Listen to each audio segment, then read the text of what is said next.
আলহামদুলিল্লাহ, ভূমি জরিপ কোর্সের আজকে আমাদের পঞ্চম ক্লাস। আজকে আমাদের খতিয়ান সংক্রান্ত শেষ ক্লাস। আজকের ক্লাস করলেই আমরা খতিয়ান সংক্রান্ত সকল বিষয় জানতে পারবো। গত ক্লাসে আমাদের বিষয় ছিল আনা গন্ডা পদ্ধতিতে খতিয়ান থেকে অংশ বের করা। আর আজকে আমাদের বিষয় হলো হাজার পদ্ধতিতে খতিয়ান থেকে অংশ বের করা। তো ইতিমধ্যে একটা বিআরএস খতিয়ান শেয়ার করা হয়েছে, আশা করি দেখেছেন। বিআরএস খতিয়ান হলো হাজার পদ্ধতিতে। সেটা কি দেখেন, এই যে অংশের যে ঘর আছে, অংশের ঘরে কি লেখা আছে? 2 নম্বর কলামে 0.625, 0.250, 0.125। এটা হলো অংশ, অর্থাৎ ওই যে আনাগোনা পদ্ধতিতে ছিল 2 আনা, 5 আনা, 4 আনা, এরকম ছিল না যাদের অংশ অনুযায়ী। এখানেও যারা যার অংশ অনুযায়ী হাজার পদ্ধতিতে এভাবে লেখা হয়। আনা লেখা হবে না, বরং এইভাবে লেখা হবে। তাহলে এটা আমরা কিভাবে বুঝবো? এটা বোঝার জন্য ওটা দেখি, হোয়াইট বোর্ডে দেখি আমরা। হ্যাঁ, মনে করেন 16 আনা। আমরা তো আনাগোনা পদ্ধতিতে 16 আনা এভাবে লিখছি, একের নিচে একটা হসন্ত, 16 আনা, ঠিক না? হাজার পদ্ধতিতে 16 আনা, 16 আনা কিভাবে লিখতে হবে? একভাবে 1.000। এটা হইলো 16 আনা, অর্থাৎ 16 আনা সমমান। তাহলে 8 আনা সমমান কিভাবে লিখতে হবে? নিশ্চয়ই একের অর্ধেক, মানে কি 0.500। 4 আনা কিভাবে লিখতে হবে? নিশ্চয়ই এটার অর্ধেক, 0.250। 2 আনা 0.125। এই তো না? 12 আনা কিভাবে লিখতে হবে? এই দুইটা যোগ হবে না, 0.500 আর 0.250 মানে 0.750। এটা সহজ হওয়ার জন্য আমরা 1কে 16 দ্বারা ভাগ করতে পারি। 1কে কি করতে পারি? 16 দ্বারা ভাগ করতে পারি। যেমন 1/16, এটা 1 আনার সমমান। এখন যদি এটাকে বলি আমরা 10 আনা কত হয়, তাহলে গুণ 10, গুণ 10, 0.625। আচ্ছা, তাহলে আপনারা বলেন তো, কমেন্ট করেন 13 আনা মান কত কত হবে? 13 আনা, 13 আনা হবে 0.8125। ঠিক আছে, নিয়ম তো শিখাই দিলাম। এক, এটাকে 16 দ্বারা ভাগ করতে হবে, যত আনার প্রয়োজন তত দিয়ে গুণ করতে হবে। 1/16। এবার যদি আমি বলি 7 আনা, তাহলে গুণ 7, তাহলে 0.4375। এই সিস্টেমে আমাদের এই পর্চাগুলোতে লেখা থাকে, হ্যাঁ, যার যার অংশ অনুযায়ী। এবার দেখেন এই খতিয়ানটা ভালো করে। প্রথম কলামে তো নাম, দ্বিতীয় কলামে অংশ, তৃতীয় কলাম রাজস্ব, চতুর্থ হলো দাগ নম্বর, ওই যে জমির যে নম্বরটা, দাগ নম্বর। পঞ্চম কলামে জমির রকম বা শ্রেণী, কৃষি, অকৃষি, অকৃষি হইলে বাড়ি, ভিটা, নালা। দাগের মধ্যে মোট পরিমাণ। এরপর একটা হচ্ছে দাগের মধ্যে অত্র খতিয়ানের অংশ, অর্থাৎ এই খতিয়ানটা যাদের নামে জারি হইলো তাদের অংশ। মনে করেন একটা দাগে যদি অনেক অনেক জমি থাকে, মনে করেন 100 শতাংশ বা 1 একর, এটা 4 ভাগ হয়ে গেছে। তো 4 জনের নামে আলাদা আলাদা খতিয়ান তৈরি হয়েছে, তাহলে একজনের ভাগে কি 25 পড়লো না? অথবা 2 জনের নামে একটা আলাদা খতিয়ান তৈরি হয়েছে, তাহলে 50। তো এইভাবে লেখা থাকবে আর কি, দাগের মধ্যে অত্র খতিয়ানের অংশ 50 শতাংশ বা 25 শতাংশ। আর দাগের মোট পরিমাণ ওই যে 100 শতাংশ, ওইটা লেখা থাকে আর কি, মোট পরিমাণ যেটা। এরপরে আছে অংশ অনুযায়ী জমির পরিমাণ। এই যে অংশ অনুযায়ী জমির পরিমাণ যেটা আছে, একর আর অযুতাংশ। আমরা পিছনে একবার দেখেছিলাম যে অযুতাংশ হিসেবে লেখা থাকে। তো এখানে কি অযুতাংশ, অযুতাংশের ঘরে এখানে দেখেন 4টা সংখ্যা, কয়টা? 4টা। 0.500, 50000, 0090। এই যে এখানে 4টা ঘর থাকে, এটা আমরা কিভাবে বুঝবো? এটা বোঝার জন্য আমরা তো জানি 100 শতাংশ, 100 অযুতাংশ 1 শতাংশ, অর্থাৎ 100 দিয়ে ভাগ করতে হয়। কি করতে হয়? যেমন 5,000 অযুতাংশ কত শতাংশ হবে? 5,000 ভাগ 100, 50 শতাংশ হবে, ঠিক না? অর্থাৎ অযুতাংশের ঘরে 4টা সংখ্যা থাকবে। এখানে আমরা যেহেতু 100 অযুতাংশ 1 শতাংশ, এজন্য 100 দিয়ে ভাগ করতে হবে। ভাগ করে আমরা ফলাফল বের করে নিব। তবে সহজে এটা এভাবে বের করা যায়। প্রথম দুইটা সংখ্যা এটাকে আপনি অযুতাংশ ধরবেন। প্রথম দুইটা সংখ্যাকে কি ধরবেন? শতাংশ ধরবেন। যেমন আমাদের এখানে কি আছে? আছে হলো এটা আছে না প্রথমটায়, দ্বিতীয়টায় আছে এটা, তৃতীয়টায় আছে এরকম আছে। তো আমরা যদি ভাগ করি তাহলে তো ভাগ করলে হয়ে যায় 100 দিয়া। ভাগ না করি, সহজে হিসাব করার জন্য কি করতে হবে? প্রথম দুইটা সংখ্যা ধরবেন শতাংশ। তাহলে এখানে 5 শতাংশ, এখানে 50 শতাংশ, এখানে 1 শতাংশ নাই। পরে যেহেতু 9 আছে, 0.9 মানে 1 শতাংশের 100 ভাগের 9 ভাগ, 90 ভাগ। এভাবে আমরা অযুতাংশের গুলো সহজে আমরা হিসাব করে ফেলতে পারি, 100 দিয়ে ভাগ না করেও। তাহলে আমরা অংশগুলো কিভাবে বুঝলাম? আমরা অংশগুলো তৈরি করে যা যা অংশ অনুযায়ী এটা তৈরি কিভাবে উল্লেখ করে, ওই যে 1 কে 16 দিয়া ভাগ, এরপরে যত অংশ এত দিয়া গুণ। এতটুকু আলোচনা কে কে বুঝেছেন একটু হাত উঠান। ঠিক আছে, সবার বুঝতে হবে, সহজ, কঠিন কিছু বলি নাই। মনোযোগ দেন ভালো করে, সবাই বুঝতে পারবেন। এবার আসেন, ওই যে আমরা হাজার পদ্ধতি ও আনাগোনা পদ্ধতিতে অংশ বের করেছিলাম না, এখানেও যদি আমরা বের করতে চাই তাহলে কিভাবে বের করব? হাজার পদ্ধতিতে অংশ কিভাবে বের করব? এখানে যদি আমরা তাকাই, প্রথমে কাদের নাম আছে? আব্দুস সালাম। তার বরাবর অংশ কত আছে? 0.625। আব্দুল শুকুর 0.250। আব্দুল আব্দুর রহমান 0.125। এই তিনটা সংখ্যা মিলে ওই যে নিচে দেখেন 1.000, মানে 16 আনা বা এক। আবার এই যে জমিগুলো আছে, 1 একর 0.5 শতাংশ মানে 105 শতাংশ। এরপরের গুলো আছে 50 শতাংশ, পরেরটা আছে 1 শতাংশেরও কম। নিচে সর্বমোট কত দেওয়া আছে? সর্বমোট দেওয়া আছে 155.99 শতাংশ।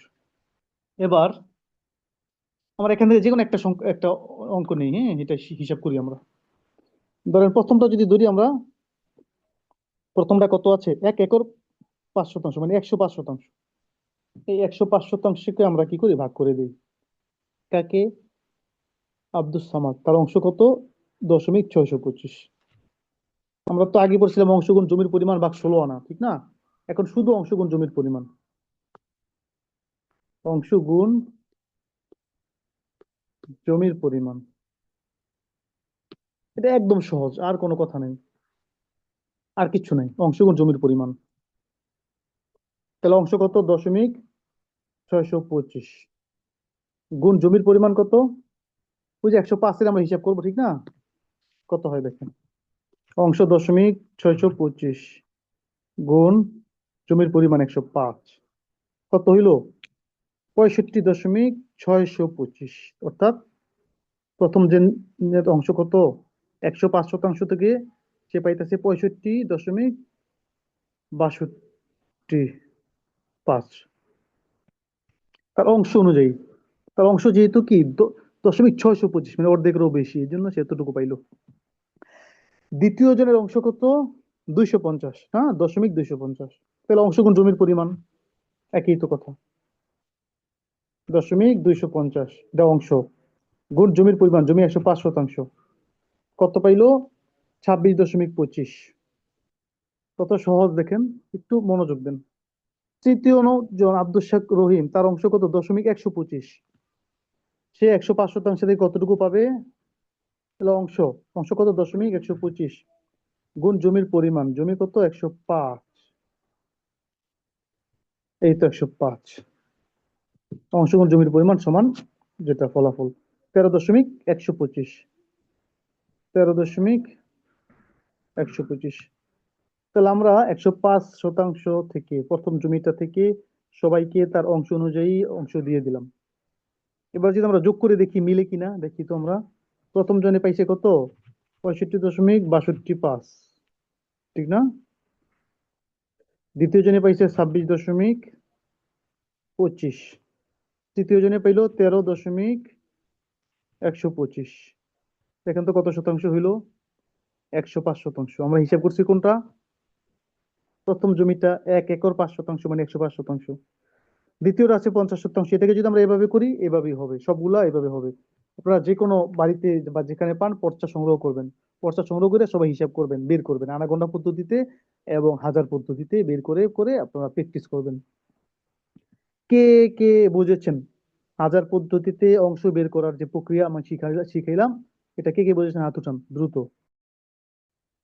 105 কোথায়? এই যে দেখেন 8 কলামে দাগ নম্বর ওই যে প্রথমটা 1014 বাড়ি, দাগের মধ্যে অর্থ খতিয়ানের অংশ 0.250, অংশ অনুযায়ী জমির পরিমাণ 1014 নম্বর দাগে অংশ অনুযায়ী জমির পরিমাণ 8 নম্বর কলামে কি আছে? 1 একর, একরের বরাবর 1 আছে না, পতিতাংশের বরাবর কত আছে? 0.500 আছে। তো আমি এতক্ষণ কি বললাম খেয়াল তো করতে হবে। তাহলে মোট কত হইলো? অযুতাংশকে আমি শতাংশ বানাইছি, একটু আগে বললাম 100 দিয়ে ভাগ করতে হয়, 100 অযুতাংশে 1 শতাংশ। তো যদি আমরা ভাগ করতে কষ্ট হয় বা দেরি হয় তো সহজে আমরা বুঝাই দিলাম, প্রথম দুইটা সংখ্যা নিব কয়টা, তাহলে শতাংশ হবে। তাহলে আমি যদি 8-এর খ অযুতাংশের ঘর থেকে প্রথম দুইটা সংখ্যা নেই, 0.5 মানে কি 5, 0.5 মানে কি 5, আর পিছনে আছে 1 একর, 1 একর মানে কি 100 শতাংশে 1 একর, যে সূত্র গেছে এগুলো পড়াইছি মুখস্থ করেন নাই। তাহলে 100 শতাংশে 1 একর, তাহলে 105 শতাংশ। তাহলে এই জমিতে দাগ নম্বরে কত হইলো? 105 শতাংশ, এই যে 105 এখান থেকে পাইলাম। 2 নম্বরে যদি আমরা হিসাব করি 50 শতাংশ, 2 নম্বর 1024 ভিটি, বরাবর দেখেন দাগ নম্বর 1024 ভিটি, অত দাগের মধ্যে অত খতিয়ানের অংশ 0.666 মানে 3/2 আর আছে এখানে 5000 অযুতাংশ। 5000 অযুতাংশ মানে কি শতাংশ করলে কত শতাংশ হয় একটু আগে বুঝাই দিলাম, প্রথম দুইটা সংখ্যা ধরলেই হয়ে যায় 50 শতাংশ। এই 50 শতাংশ যদি আমরা এই যে প্রত্যেকে তার অংশ অনুযায়ী দিয়ে দিই, আব্দুল সালাম 0.625, আব্দুল শুকুর 0.250, আব্দুর রহিম রহমান 0.125, তাহলে কত করে পাই কে দেখি আমরা। 0.625 গুণ অংশ গুণ জমির পরিমাণ, জমি কত 50 শতাংশ মনে আছে, কত হইলো 31.25 শতাংশ পাইলো 50 শতাংশ থেকে, যেহেতু তার পরিমাণ বেশি, অর্ধেকেরও বেশি। 2 নম্বরটা হইলো আব্দুস শুকুর, তার অংশ 250, তাহলে অংশ গুণ জমির পরিমাণ, অংশ কত 0.250, ঠিক না, এই অংশ গুণ জমির পরিমাণ, জমি কত 50 শতাংশ, তাহলে কত পাইলো 12.5 মানে 12.5 শতাংশ। 3 নম্বর জনের অংশ কত 0.125, ঠিক না, জমি তো 50 শতাংশ, 0.125 গুণ 50, তাহলে কত পাইলো 6 শতাংশ, 6.25 6.25 শতাংশ। অর্থাৎ যেহেতু এই 1024 নম্বর দাগে 50 শতাংশ জমি আছে, 50 শতাংশ জমির প্রত্যেকেই তার অংশ অনুযায়ী এভাবে পাইলো। তাহলে আমরা যদি হিসাব করি, প্রথম জনে পাইলো হইলো 31.25 শতাংশ, দ্বিতীয় জনে পাইলো 12.50 শতাংশ, তৃতীয় জনে পাইলো 6.25 শতাংশ, মোট কত হইলো 50 শতাংশ। দেখছেন কারেক্ট মিলে গেছে। এবার কে কে বুঝেছেন নতুন করে হাত উঠান। ঠিক আছে, তাহলে এবার সামনে আমরা চলি। তাহলে এই হলো হাজার পদ্ধতিতে আমরা অংশ খতিয়ান থেকে অংশ বের করার নিয়ম এটা। তো এই যে আজকের এই ক্লাসের মাধ্যমে মানে এতটুকুর মাধ্যমে আমরা আনাগোন্ডা পদ্ধতিতেও হাজার পদ্ধতিতেও খতিয়ান থেকে অংশ বের করতে পারবো। এবার আমাদের আজকের আলোচ্য বিষয়, দ্বিতীয় আলোচ্য বিষয় হলো এলমে ফারায়েদের আলোচনা।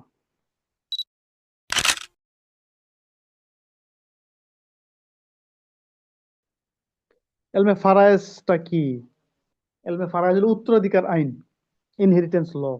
রাসূল করিম সাল্লাল্লাহু আলাইহি ওয়াসাল্লাম বলেছেন, তাআল্লামুল ফারায়েজ ওয়া আল্লিমুন নাস ফাইন্না নিসফুল ইলমি, তোমরা এলমে ফারায়েজ শিক্ষা করো, লোকদেরকে শিক্ষা দাও, কেন তা এলেমের অর্ধেক। ফারায়েজটা কি? মানুষ যখন মৃত্যুবরণ করে তখন তার যে সম্পদ থাকে, পরিত্যক্ত সম্পত্তি, এটার সাথে সম্পৃক্ত। এটা প্রথমত এটার 4টা বিধান রয়েছে, 4টা হক রয়েছে। 1 নম্বর হলো অপচয় ও কার্পণ্য ছাড়া খরচ করে তার দাফন কাফনের ব্যবস্থা করা, মানুষ যে মৃত্যুবরণ করে তার সম্পদ থেকে তার দাফন কাফনের ব্যবস্থা করা, অপচয় ছাড়া কার্পণ্য ছাড়া। 2 নম্বর হলো দাফন কাফনের পরে যে অংশ থাকে এটা দিয়ে অবশিষ্ট অংশ থেকে তার ঋণ পরিশোধ করা, ঋণ, সে যদি ঋণী থাকে। এর পরবর্তী ধাপ হলো যদি ওসিয়ত থাকে, ঋণ পরিশোধের পরে যদি তার কোনো ওসিয়ত থাকে, শরীয়ত সম্মত ওসিয়ত, তাহলে 1/3 সম্পদ দ্বারা যে অবশিষ্ট যে সম্পদ রইল ঋণ পরিশোধ করার পরে 1/3 মানে 3/1 সম্পদ দ্বারা ঋণ ওসিয়ত পুরা করা।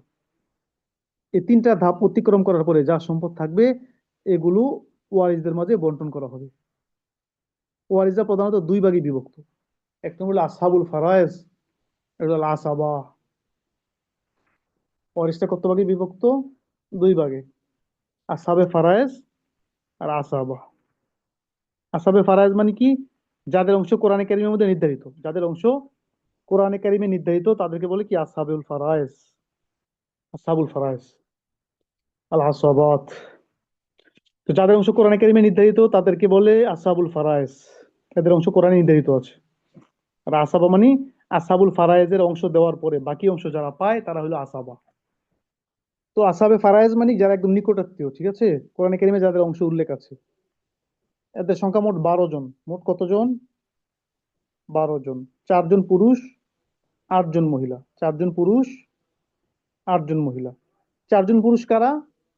পিতা, দাদা, স্বামী, বৈপিত্রীয় ভাই মানে আখলি আবুন মানে পিতা, হ্যাঁ, জাদ্দুন মানে দাদা, জাওজুন মানে স্বামী, আখলি মানে মা শরিক ভাই, মা এক বাবা ভিন্ন, যেটাকে বলে বৈপিত্রীয় ভাই। এই 4 প্রকার হলো পুরুষদের মধ্য থেকে, এদের অংশ কোরআনে কারিমে নির্ধারিত আছে। এখানে দেখে লেখা আছে দেখেন, শুধু বা 6/1 যখন ছেলের ছেলে থাকলে পিতায়, মৃত ব্যক্তি যদি ছেলে থাকে বা ছেলের ছেলে থাকে তাহলে তখন পিতায় কি পায়? 6/1 পায়। শুধু স্মল আসাবা মানে 6/1 পাইব, আবার আসাবাও হইব। মানে মৃত ব্যক্তি যদি মেয়ে থাকে, ছেলে না থাকে, মেয়ে থাকে বা ছেলের মেয়ে থাকে তাহলে শুধু স্মল আসাবা। আসাবায় মহজা শুধু আসাবা হবে, যদি ছেলে মেয়ে কেউ না থাকে মৃত ব্যক্তির, পিতা আসাবা হবে। আবার দাদা, এরকম দাদার এরকম হালত আছে। স্বামী, স্বামী দেখেন অর্ধেক পায় যদি স্ত্রী মারা যায়, স্ত্রীর সন্তান থাকে বা ছেলের সন্তান না থাকলে স্বামী কি পায়? অর্ধেক পায়। আর যদি সন্তান থাকে তাহলে 4/1 পায়, এটা স্ত্রী পায়, এ স্বামী পায়। স্ত্রী সম্পদের 4/1 স্বামী পায় যদি সন্তান থাকে, আর না থাকলে 2/1 পায়। এরকম ভাবে আখলি 6/1 পায় একজন হইলে, সুলুস 3/1 একাধিক হলে, সুকুত বঞ্চিত সন্তান বা ছেলের সন্তান থাকলে তারা বঞ্চিত হয়। এগুলো প্রত্যেকের হালত আছে। তাহলে এক কথা হইলো 4টা। প্রথম হইলো পুরুষ কয়জন? 4 জন। পুরুষ কয়জন? 4 জন। পিতা, দাদা, স্বামী, বৈপিত্রীয় বোন, এটা কি আখলি মানে বৈপিত্রীয় বোন, বা এটাকে আমরা বলি মা শরিক ভাই। আখলি মানে বৈপিত্রীয় ভাই, তো এটাকে আমরা বলতে পারি মা শরিক ভাই। এই 4 প্রকার হইলো পুরুষ। নারী হইলো 8 প্রকার। নারী কত প্রকার? 8 জন, হ্যাঁ। স্ত্রী, কন্যা, ছেলের কন্যা। তিনটা কি? কন্যা, মানে ধারাবাহিকভাবে সিরিয়াল অনুযায়ী আছে দেখেন। 1 নম্বর স্ত্রী, 2 নম্বর কি? কন্যা, 3 নম্বর নাতনি, মানে ছেলের কন্যা মানে কি? নাতনি। 3 জন না? এরপরে 3 জন বোন। 3 জন কি? বোন, হাকিকি বোন, আপন বোন আর কি, হ্যাঁ। মা শরিক বোন, বাপ শরিক বোন। 3 প্রকার বোন, হ্যাঁ। একটু হলো সহোদর বোন, যেটা বাপ মা এক, হাকিকি বোন। হলো মা শরিক মানে মা এক বাবা ভিন্ন, বাপ শরিক বোন বাপ এক মা ভিন্ন। এই বোন 3 প্রকার।